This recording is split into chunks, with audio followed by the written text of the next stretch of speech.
ሰላም ጤና ይስጥልን የሐሳብ ዴሊ ቤተሰቦቻችን ዛሬ የምንመለከተው የቀንዱን ቀንደኞች ነው። ስልጣናቸውን በወታደራዊ ኃይል የሚያስጠብቁት ኢሳያስና አልቡርሃን እከክልኝ ልከክልህ ውስጥ ገብተዋል። የሁለቱ ግንኙነት በፖርት ሱዳን ታጅቦ ታይቷል። እንዲሁም ታላቅ ወታደራዊ ኪሳራ የገጠማቸው አልቡርሃን የሸፍጥ አጋራቸው ፖርት ሱዳን ላይ ተቀብሏል ኢሳያስን። እንዲሁም ሁለቱ አምባገነን መሪዎች ካሁን ተመታን እያሉ ስብሰባውን አከናውነዋል። እንዲሁም አምባገነኑ ኢሳያስ ወታደራዊ አጋርነትም ጠይቀዋል። በሱዳን ጦርነት ላይ እጃቸው ያለው ኢሳያስ በኢትዮጵያ በኩል ታጣቂዎችንም ያስታጥቃሉ። አሁን ግን በኢትዮጵያ ውስጥ ያሉ ታጣቂዎቻቸው ባንዳዎቻችን እየከሰሙ እየተዳከሙ እየተፈረካከሱ ይገኛሉ። ይህ ትልቅ ስጋት ፈጥሮባቸዋል። ለዚሁም አጋር ፍለጋ ፖርት ሱዳን ገብተዋል። ይህንን ጉዳይ በሰፊው እንመለከተዋለን። እንዲሁም ጠቅላይ ሚኒስትር አብይ አህመድ ከ11 ዓመታት በፊት ስለ ቀይ ባህር የተናገሩትን ቪዲዮ ይዤ ቀርቤያለሁ። ይሄ ቪዲዮ የትም ቦታ ላይ የትኛው ሚዲያ ላይ አያገኙትም። አብራችሁን ሁኑ። አምባገነኑ ኢሳያስ ወደ ፖርት ሱዳን አቅንተዋል። ከስተዛሬው ጉብኝታቸው ያሁኑ ለየት ያለ ነው። ይሄኛው ጉብኝታቸው በአሁን ሰዓት ላይ ፖርት ሱዳን ትልቅ የተባለ ጦርነትን እያስተናገደች ነው። እንዲሁም በጣም በትልቅ ስጋትም ተከበው ነው ውይይቱን ሲያደርጉ የነበረው። Eritrean President Isaias Afwerki touched down in Port Sudan, marking a rare and highly anticipated visit. His arrival was anything but routine, coming at a moment when Sudan is gripped by a devastating civil war and the region is fraught with uncertainty. Port Sudan, once a bustling port city, now stands at the epicenter of Sudan's conflict. የኢትዮጵያ የውጭ ጉዳይ ሚኒስትር ጌዲዮን ጢሞቴዎስ እንዳሉት ኤርትራ በኢትዮጵያ ውስጥ ጉዳይ እየገባች ነው። እንዲሁም ታጣቂዎችን እየረዳች በሰሜን በኩል መንደሮችን በኃይል ተቆጣጥራለች። ኢትዮጵያዊ ዜጎችን አፍና ሳዋ ድረስ እየወሰደች ነው። እንዲሁም ሴቶችም እየተደፈሩ ነው። ድንበር በህገ ወጥ መንገድ ተከፍቶ ከህዋት ጋር መሳሪያም ወርቅም እየተነገደ ነው። ይህንን ያሉት የኢትዮጵያው የውጭ ጉዳይ ሚኒስቴር ናቸው። እንዲሁም ኢትዮጵያ ትግስቷ ሊያልቅ የሚችል መሆኑንም ጠቁመዋል። Ethiopia's foreign minister gave a slightly astonishing speech in Addis Ababa when he argued that Eritrea was the root cause of the recent regional tensions and accused Eritrea's political class of trying to, quote, destabilize Ethiopia and interfering in Ethiopia's internal affairs. In that speech, the foreign minister also cast doubt on whether Eritrea was even a legitimate state and claimed that Ethiopia already had sufficient cause for a war on grounds of self-defense. በኢትዮጵያ ውስጥ እዚህም እዛም ጦርነት ሹኩቻዎች አሉ። ግን የኢትዮጵያ ታሪክ የሚያሳየው ግን በተቃራኒው ነው። ኢትዮጵያ ስትወረር ህዝቧ በአንድነት ይቆማል። እንዲሁም ወረራንም ያሸንፋልም ይቀለብሳልም። ከአድዋም እስተ ዚያድ ባሬ ከበባም ድረስ ተመልክተኗል። ሶማሊያ ስትወረን በአንድነት ነው ያሸነፍነው። ይሄንን ስለ ንቦናችንን ሻቢያ በደንብ ያውቀዋል። ለዛም ነው አሁን እየወረረን ስላለ ኢትዮጵያውያኖች በአንድ ሊቆሙብኝ ሊያጠፉኝ ይችላሉ ብሎ ትልቅ ስጋት ውስጥ ወድቋል። That the Derg era exhibited the same dual pattern. Internally, the regime faced persistent challenges from multiple insurgent groups, yet during the 1977-78 Ogaden War, Ethiopian forces secured a decisive victory against Somalia. According to Horn Review, this outcome once again illustrated that internal instability did not necessarily diminish Ethiopia's capacity to repel external threats when political and societal alignment was achieved. በጋዜጠኛ ሙሐመድ ሐሰን ወይም ሞ በሚል ቅጽል ስሙ ይታወቃል። የሃ ሙድካስትም ያዘጋጃል። ይሄ ፖድካስት ላይ የመጋበዝ እድል አጋጥሞኝ ነበረ። ያገኘዋቸው ኢትዮጵያዊው ጀግና ተሟጋቸው የነበሩ አብዛኛው ኢትዮጵያዊ በግድቡ ጉዳይ ከግብጽ ጋር ሲወያዩም ሲሟገቱም ያውቃቸዋል። አምባሳደር ዲና ሙፍቲ ለእሳቸው አንድ ጥያቄ አቅርቤላቸው ነበረ። ሻቢያ ሰጥቶ መቀበልን ውድቅ አድርጓል። ታጣቂ እየረዳ ነው። ወረዳዎችንም በኃይል ተቆጣጥሯል። ኢትዮጵያ ፕላን ኤዋን ተመልክተናል። ፕላን ቢዋ ምንድነው ብዬ ጠይቄያቸው ነበር። እሳቸውም ይሄንን መልሰውልኛል። የሻቢያው መንግስት እስካሁን ድረስ የትኛውም ዲፕሎማሲዎችን ውድቅ እያደረገ ይሄ መንገድ ምን ያህል ያስኬዳል? ፕላን ቢ ምንድነው? ፕላን ኤ ላይ ኤግዞስቲቭሊ እንስራ ነው። ፕላን ቢ ከመሄዳችን በፊት ፕላን ኤን ለሁለት ከፍለን ኤ ፓርቲ 1 ኤ ፓርቲ 2 እያልን መሄድ። አምባሳደር ዲና ሙፍቲ እንዳሉት ከሆነ ኢትዮጵያ አሁንም ፕላን ኤ ላይ መቆየት ነው የምትፈልገው። አሁንም የሰላም አማራጮችን በሰፊው አሟጣ እየተጠቀመች ነው። የኤርትራው ማስታወቂያ ሚኒስቴር የማነ ገብረ መስቀል በትዊተር ገጻቸው ወይንም በአሁኑ በኤክስ ገጻቸው ላይ እንዲህ ብለዋል። ኢትዮጵያ ላይ ሲይዝቱ ነበር፣ ሁለተኛ እድል አንሰጥም፣ እናጠፋቸዋለንም ሲሉ ነበረ። እንዲሁም በኃይል የወረረን የሻዕቢያው ኃይል ከሱም ብሶ ኢትዮጵያ ላይ ሲፎክር ነበረ። Eritrea's information minister has accused Ethiopia of irredentism on X, and in mid-November, the Eritrean army put out a statement warning that any attempt at invasion would, quote, plunge Ethiopia into an abyss from which they will never have a second chance to learn. ከኢትዮጵያ በሴራ ኤርትራ ከተገነጠለች ጀምሮ ኢትዮጵያ የግሏ የነበረውን አሰብን ሙሉ በሙሉ በሴራና በግፍ አጥተዋለች። አሰብን ከማጣቷ በፊት 70% በላይ የሚሆነው የውጭ ገቢ ምርቷን የምታንቀሳቅሰው ኢትዮጵያ በአሰብ ወደብ ላይ ነበረ። እንዲሁም ኢትዮጵያ ሐቀኛ ሰጥቶ መቀበልን ነው የጠየቀችው፣ ሊያውም ህጋዊም እንዲሁም በግፍ ባጣችው በአሰብ ወደብ ላይ። The first is that Abiy does seem to be genuinely set on securing access to a port. This isn't a new concern. Ethiopia's political class has been worried about its lack of port access since Eritrea's secession. This is sort of unsurprising, given that before 1993, the Assab port accounted for something like 70% of all Ethiopia's external trade, and Ethiopia is today the world's most populous landlocked country by quite a margin. ህወሓትና ሻዕቢያ ጥይትም ትጥቅም ባስታጠቀቻቸው በግብፅ ትዕዛዝ መሰረት ህገወጥ ሪፍረንደም አካሂደዋል። ይሄኛውም ህገወጥ ሪፍረንደም 100% የተጭበረበረ ነበረ። እንዲሁም ህዝብ በግልጽ የተቃወመውም ነበር። ህዝባዊ ጫና ሲበዛባቸው ህወሓትና ሻዕቢያ እንዲህ ብለው ነበረ። በኮንፌዴሬሽን ተሳስረን አብረን እንሰራለን ብለው ሲናገሩም ሲምሉም ሲገዘቱ መግለጫም ሲሰጡ ነበር። በኤርትራና በኢትዮጵያና በኤርትራ መካከል በኮንፌዴሬሽን ተሳስሮ የመኖር ጉዳይ ሊኖር እንደሚችል አቶ ኢሳያስ አፈወርቂ የኤርትራ ጊዜያዊ መንግስትና የህዝባዊ ግንባር ሓርነት የኤርትራ ዋና ጸሐፊ በሳምንቱ ማብቂያ ያሳወቁት። ከኤርትራ ወረራ በኋላ ህወሓትና ሻዕቢያ ፖለቲካዊ ውስልትናቸው ይፋ ወጣ። ኢትዮጵያ ጦርነቱን ብታሸንፍም አሰብን የመጠቅለል ሙሉ የበላይነትንም ብትይዝም ህወሓት ውስጥ ግን ሽኩቻ ተከፈተ። ይሄኛው ሽኩቻ ከባድ የሚባል ነው። ህይወት የተከፈለበት በ100 ሺህ የኢትዮጵያውያን ወጣቶች ያለቁበትን ዳግም ኢትዮጵያ በፖለቲካዊ ውሳኔ አታዋለች። በውስጣችን የነበረ የፖለቲካ ችግር እየተባባሰ ሄዶ በፊት ከሻዕቢያ ጋር የምንዋጋበት ማለት በውስጣችን ደግሞ ከውስጣችን ያለው የፖለቲካ ችግር ዩኒፋይድ የሆነ ኮማንድ ለመስጠት ማንችልበት ደረጃ ላይ ያደረሰን። አሰብ የኢትዮጵያ ነው ስንል በምክንያት ነው። ለምሳሌ አንድ አስረጂ ምክንያት ላቅርብላችሁ። በግፍ ከአሰብ የተፈናቀሉ ኢትዮጵያውያን ሀብት ንብረታቸውን ተነጥቀው የተባረሩ ኢትዮጵያውያን እንዲህ ብለዋል። የኤርትራ መገንጠል ህዝብ አልደገፈውም አንደግፈውም ብለዋል። እንዲሁም ተዋልደናል፣ አንድ ማህበረሰብ ነን። እናም ሪፈረንደሙን እንዲሁም አንበተንም አንገለጠልም ሲሉም ነበር እንጂ እኔ በኔ በኩል ሪፈረንደሙ በኢትዮጵያዊነቴ ካም በፊት ያው ከአሰብ ተፈናቅየን የመጣ ይሄን እድል ግን አላጋጠመንም ኢትዮጵያውያን እና በዛ ኤርትራ በመገንጠሏ ግን ሙሉ በሙሉ አልደግፈውም። እኔ አላምንበት። ወልደን ተዋልደናል፣ አንድ ሰዎች ነን፣ አንድ ቤተሰብ ነን፣ አንድ ወንዝ ነው የምንቀዳው። እንዴት መገንጠል አለበት? አትገነጠልም። በኔ በኩል አላምንበት።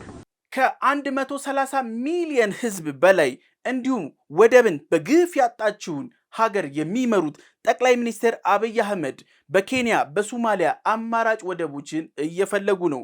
እንዲሁም ፍለጋ አሁንም ተጠናክሮ እየቀጠለ ነው። ታሪካዊና በሴራ ያጣችውን የኢትዮጵያ ወደብ በሰጥቶ መቀበልም መርህ ዳግም እየጠየቁ ነው። For the past couple of years, Ethiopia's Prime Minister Abiy Ahmed has been arguing that Ethiopia, the world's most populous landlocked country, needs better port access and that he's willing to go to war for it. Having tried and failed to secure better access to the Kenyan port of Lamu and then the Somalian port of Berbera, Abiy has now turned his attention to the Eritrean port of Assab. መግቢያ ላይ የጠቀስኩላችሁ የትም ሚዲያ ላይ አታገኙትም ያልኳችሁን ቪዲዮ አሁን ላሳያችሁ። ጠቅላይ ሚኒስትር አብይ አህመድ ስለ ወደብ እንዲሁም ኢትዮጵያ በቀጠናው ስላላት ሚና ከ10 ዓመታት በፊት ተናግረው ነበረ፣ ሲመክሩበትም ነበረ። ይሄ ቪዲዮ የተገኘው ከጋዜጠኛ ሙሐመድ ሐሰን ክምችት ውስጥ ነው። ሞ ይሄንን ክምችት ሰጥቶናል። ይሄንን ቪዲዮ ላይ እንዲህ ሲሉ ተናግረዋል። ኢትዮጵያ በሁሉም መስፈርት ጠንካራ መንግስትና በቀጠናው አለቃ መሆን አለባትም ሲሉ ነበር። ግን ኢትዮጵያ ሀያልነቷን በህወሓት ሴራ አታዋለች። ከ11 ዓመት በፊት እንዲህ ሲሉ ነበረ። ጠቅላዩ እልቅናችንን፣ የቀጠናው ሀያልነታችንን እንዲሁም ክብራችንን እንዴት እናስመልስ ብለው ሲመክሩ ነበር ከአምባሳደር ዲና ሙፍቲ እንዲሁም ጋዜጠኛ ሙሐመድም በተገኘበት መድረክ። ኢስትና ሴንትራል አካባቢ አለየለትም። የኢትዮጵያ ነገርም ለይተውለት አለቃ መታየት አልጀመረችም። ይህ ነው ጸቡን ያበዛው። ቦትስዋናን ደቡብ አፍሪካ በምታዝበት ልክ ኢትዮጵያ ጅቡቲን አታዝም ብለው የሚያስቡ ፖለቲከኞች አሉና እልቅናውን እንዴት ነው ይሄንበት ያለ ነው ወይስ ፍላጎታችን ነው? መቼናችን የምናደርገው ታላቁ የባህር ኃይላችን እንዲሁም በግብፅ ሴራ ከፈረሰ በኋላ ጠቅላይ ሚኒስትር አብይ አህመድ ከ10 ዓመታት በፊት የቀጠናውን ስጋት ከተነበዩ በኋላ የተፈራው ደረሰ። ይሄ ስጋት የሁቲ አማጽያን መርከቦችን መተው ማስመጥ እንዲሁም መርከበኞችን ማገት ጀምረዋል። በባህር መተላለፊያን መዝጋት፣ የእስራኤል የጋዛን ጦርነት እንደ ምክንያትም ማቅረብ ጀምረዋል። ኢራን አሜሪካና እስራኤል ጉዟቸውን ለማስተጓጎል ነው በሚል እዚህ እንቅስቃሴ ላይ የኃይል ድጋፍ እየሰጠች ነው። ግን የቀንዱ ሀገራት ሙሉ በሙሉ የወጪ ገቢ ምርታቸው ስጋት ላይ ወድቋል። አንዳንዴም ይታፈናሉ፣ ይታገታሉ፣ እንዲሁም ጉዞዎችም ይዘገያሉ። However, the Israel-Gaza conflict offers the Houthis a golden opportunity. By ostensibly attacking Israel through the disruption of merchant shipping, they claim to be champions of the Palestinian cause. This has won them overwhelming domestic support with the fervently pro-Palestine Yemeni public, drowning out most opposition voices and distracting the people from their worsening situation. Furthermore, by furthering Iran's overarching objectives of applying pressure on Israel and the United States, የቀይ ባህር ውጥረት እንዲሁም የኤርትራ ወረራ የኢትዮጵያ የባህር በር ጥያቄ የመንግስታትን ትኩረት ስቧል። ጥያቄው ለቀጠናው ሰላም ማን የተሻለ ሚና ይጫወታል ነው። ለዛ ነው ሰሞኑን የሀያላን መንግስታት ጄኔራሎች ኢትዮጵያ ድረስ መጥተው የባህር በር ፍላጎታችንን እውቅና ሲሰጡ የነበረው። A growing geopolitical dispute involving Ethiopia, Eritrea, and the Red Sea corridor is drawing increased international attention, with analysts warning that the issue extends far beyond bilateral tensions and carries implications for one of the world's most critical maritime choke points. ሱዳን ድብልቅልቅ ወጥቷል። በዚህ የድብልቅልቅና እንዲሁም የውጥንቅጥ ሰዓት ላይ ኢሳያስ ፖርት ሱዳን ምን አብሮ አደረሳቸው? እንዲሁም አልቡርሃን የተዳከሙና ፖለቲካዊ ስትራቴጂያዊ አጋርነታቸውንም ለማሳየት ነው። አልቡርሃን ድጋፍ አለኝ አሁንም ለማለት ይመስላል። Both leaders were seeking to shore up their positions as regional power brokers. The optics of solidarity were meant to send a strong message, not just to their own people, but to rivals and allies across the Horn of Africa. For Al-Burhan, the visit offered a much-needed boost of legitimacy at a time when his leadership is under intense scrutiny, both domestically and internationally.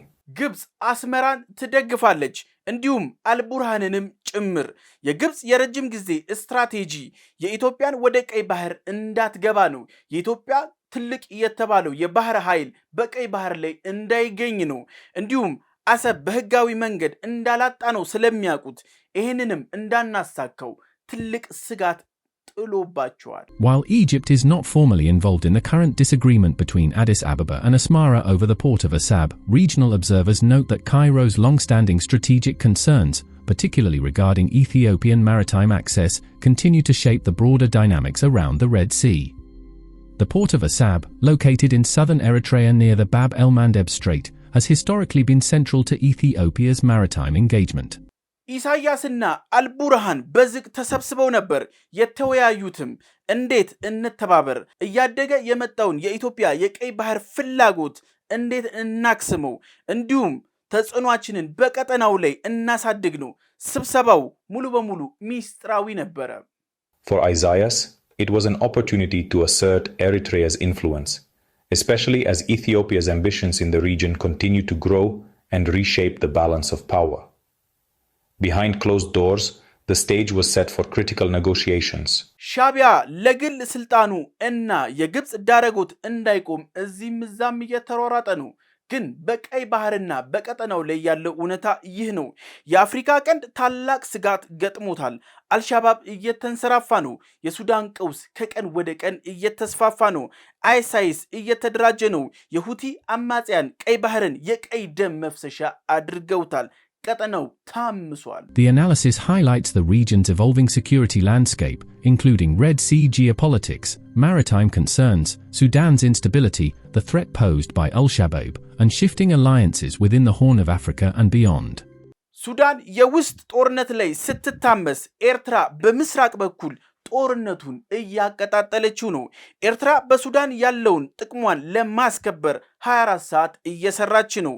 እንዲሁም የኤርትራ በሱዳን ላይ ያላት ልዩ ጥቅም የኮንትሮባንድ ህገወጥ ጦር መሳሪያዎች መሸጥ፣ የወርቅ ኮንትሮባንድ እንዲሁም ዋነኛ ስራዋ የግብጽ የእጃዙር ጦር ተላላኪ መሆኗንም እያሳየች ነው።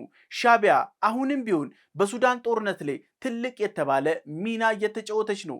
ጦርነቱን በትጥቅም በስንቅም እንዲሁም አንዳንዴ ወታደሮችን በማሰልጠንም የጦር ጀቶችንም ማረፊያ በመፍቀድም ጭምር እየተባበረች ነው። With Sudan's military stretched thin by internal conflict, Eritrea is positioning itself as a stabilizing force in the east, protecting its own interests as Sudan fragments. For Asmara, this is a rare chance to expand its influence and ensure its borders remain secure.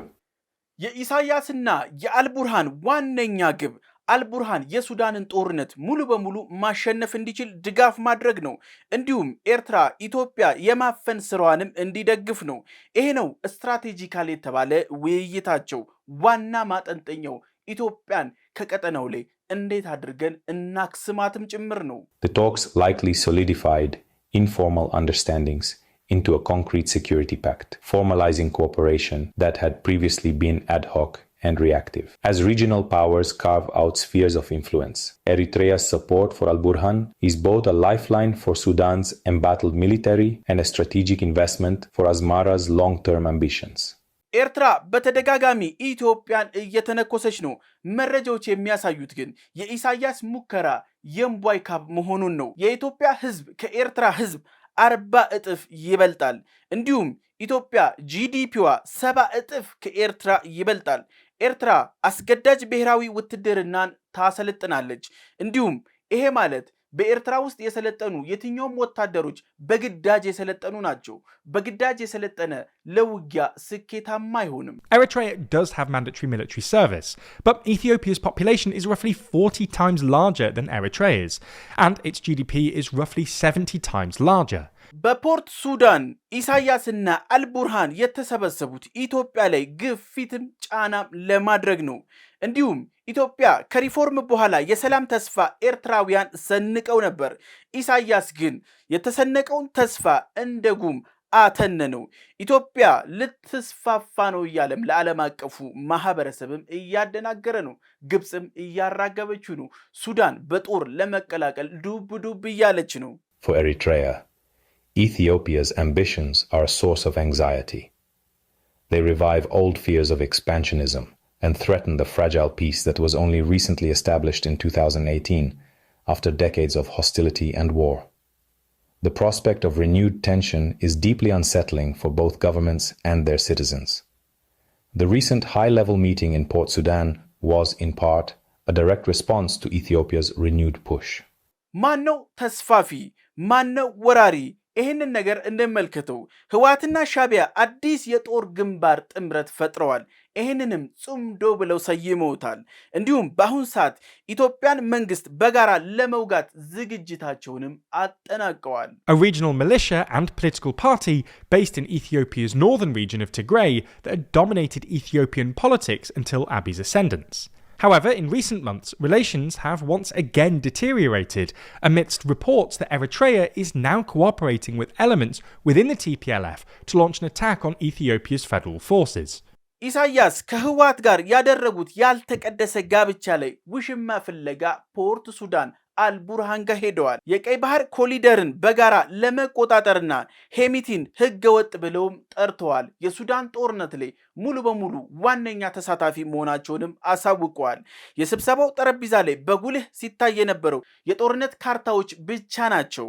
Security coordination along the shared border and the Red Sea corridor dominated the agenda, with intelligence sharing at the forefront. Both sides recognized that instability in this corridor could threaten not just their own nations, but the entire Horn of Africa. Joint patrols and coordinated military operations were on the table, as both countries sought to prevent armed groups and smugglers from exploiting the chaos. ሻቢያ ታሪክን ሊደግም ነው። ኢሳያስ ኢትዮጵያን ወሩ ከ100,000 በላይ ሰዎች አልቀዋል። እንዲሁም በውስጥ ሴራና በጠላት ሀገራት ጣልቃ ገብነትም አሰብን አተናል። Eritrea was a federal part of Ethiopia until 1993, when it peacefully seceded following a UN-supervised referendum. Relations between Ethiopia and the newly formed Eritrea were originally pretty friendly, and Eritrea continued to allow Ethiopia, which had thus become landlocked, to use its ports. However, in 1998, a border dispute spiraled into a brutal war that killed something like 100,000 people over 2 years, and Ethiopia's access to Eritrea's ports has been restricted ever since. ኢትዮጵያ የኢትዮ ኤርትራ ጦርነትን ተወራ ወደ ጦርነት ብትገባም አሸንፋ ጦርነቱን አጠናቃም ነበረ። መለስ ዜናዊ ግን ዳግም አሰብን አሳልፎ ሰጥቷል። እንዲሁም የህዝብ ጫና በከፍተኛ ደረጃ ሲበዛባቸው እንዲህ ብለው ነበረ፣ በነፃ ነው የምትጠቀሙት የሚል የቂላቂል ንግግርም አድርገው ነበር።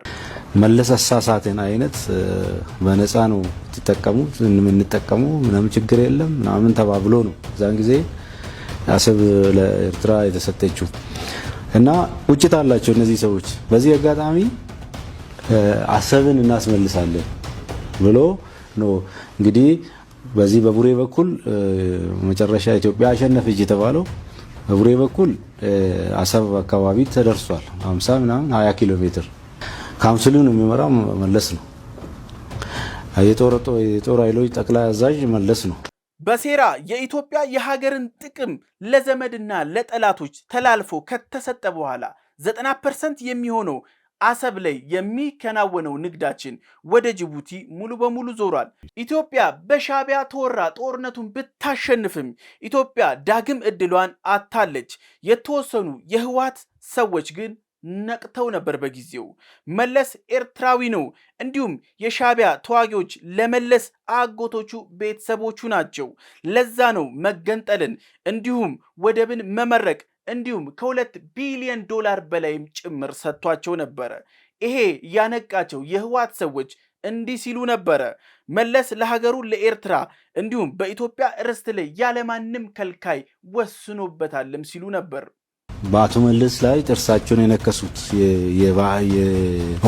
የህወሓት ሰዎች ምክንያቱም እሱ ድሮም ኤርትራዊ ነው። እንግዲህ እናታቸው የመጣችው ከአድኳላ ነው ኤርትራ ውስጥ ማለት ነው። እና የኤርትራ ልጆች የመለስ አጎቶቹ ናቸው ማለት ነው። አጎቶቹን ልዋጋ አልፈለገም። አምባገነኑ ኢሳያስ በህገ ወጥ መንገድ እንዳገኘ አሰብን ያቃል። እንዲሁም ብቸኛ አማራጩን ግን እየፈለገ ነው። የኢትዮጵያን ጦር ብቻውን ስለማይችል ነው አልቡርሃንን አግዘኝ ብሎ ፖርት ሱዳን ላይ የቀረበው። እንዲሁም ጥምረቱ በቀይ ባህር ላይ የኃይል ለውጥ መኖሩን ቀድመው ስለተረዱም ጭምር ዝግጅት እያደረጉ ነው። For Eritrea, this alliance is about more than just survival. It's about shaping the post-war order in eastern Sudan and ensuring its own security in a volatile neighborhood. The alliance is about more than survival. It's about shaping the post-war order in eastern Sudan. Control over Port Sudan and the Red Sea corridor could determine who holds real power in the region for years to come. በኢትዮጵያ ውስጥ ህዝባዊ እንቅስቃሴ ተጀምሯል። ይሄ ደግሞ ህዝባዊ እንቅስቃሴ ሞቶ አለው። ሞቶ ከግድቡ ወደ ወደቡ የሚል ነው። እንዲሁም ግብጽና ሱዳን ያሴሩት ግድቡ ሙሉ በሙሉ አልቋል። እንዲሁም አሁን ወደ ቀይ ባህር እንቅስቃሴ ተጀምሯል። ጠላት ሀገራት እየተሰባሰቡ ነው። ባንዳ የሆኑት ህወሓት ጦርነትንም እየሸመቀ ነው። The Ethiopia needs to be free, quote, from the dam to the sea. The sea bit is clearly a reference to the Assab port, while the dam is a reference to the Grand Ethiopian Renaissance Dam on the Blue Nile, which is one of Abiy's hallmark infrastructure projects, and has, like Abiy's dogged pursuit of port access, proved controversial with Ethiopia's neighbours, especially Egypt and Sudan. ኢትዮጵያ አሁን ላይ ጥያቄዋ ሙሉ በሙሉ ተቀይሯል። የወደብ ብቻ ሳይሆን አሁን የደህንነትም ጥያቄ ጭምር እያቀረበች ነው። ወደፊት ህዝቧ ወደብ የግድ ይለዋል። ኤርትራ መገንጠል ጀምሮ ወደብ ማጣቷ ኢትዮጵያን ብዙ የተባለ ዋጋዎችን እንድትከፍል አስገድዷታል። President Isaias's visit came at a pivotal moment as Ethiopia, under the leadership of Prime Minister Abiy Ahmed, renewed its campaign for sovereign access to the sea, a campaign that has become a central issue in the region's politics and diplomacy. Since Eritrea's independence in 1993, Ethiopia has been landlocked, relying on its neighbors for access to global trade routes. Now, Ethiopia frames sea access not just as a matter of economic convenience, but as an existential need, one that is essential for its future growth and security. ህወሓትና ሻቢያ ለወንበር ሲራቆቱ ቀይ ባህር ግን በሁቲ አማጽያን የባህር ላይ አጋቾች እንዲሁም ለሌሎች ኃይሎችም መፈንጫ ቦታ ሆኗል። ያለ ወታደራዊ እጀባ ሸቀጣ ሸቀጥ ማለፍ በፍጹም የማይታሰብ ሆኗል። እንዲሁም በዚህ በቀይ ባህር ሁኔታ ውስጥ ስንመለከት ድሮን፣ ሄሊኮፕተር እንዲሁም ትናንሽ ጀልባዎች ለማገት እንዲሁም ትልልቅ የተባሉ የንግድ መርከቦችን ለማስጠም እየተጠቀሙ ነው። የቀይ ባህር አጎራባች ሀገሮች ኢትዮጵያንም ጨምሮ የውጪ ገቢ ምርቶቻቸው መች ሊታፈን መርከቦቻቸው መች ሊመታ እንደሚችል አያውቁም። ትልቅ የተባለ ስጋት በቀይ ባህር ላይ ተንሰራፍቷል። The destroyer guides her standard missiles onto the targets, splashing all three. Steadily, more small tracks appear on their screens, this time kamikaze drones. Carney obliterates 4 of the UAVs with high explosive rounds from her 5-inch gun. Over the next few hours, another 10 are splashed by yet more SM-2s. The United States Navy has successfully stopped the attack, but little do the sailors of the USS Carney know. It is a taste of things to come. የሐሳብ ዴይሊ ቤተሰቦቻችን የዛሬው ይህን ይመስል ነበር። በቀጣይ እስከምንገናኝ ሰላም ሁኑ።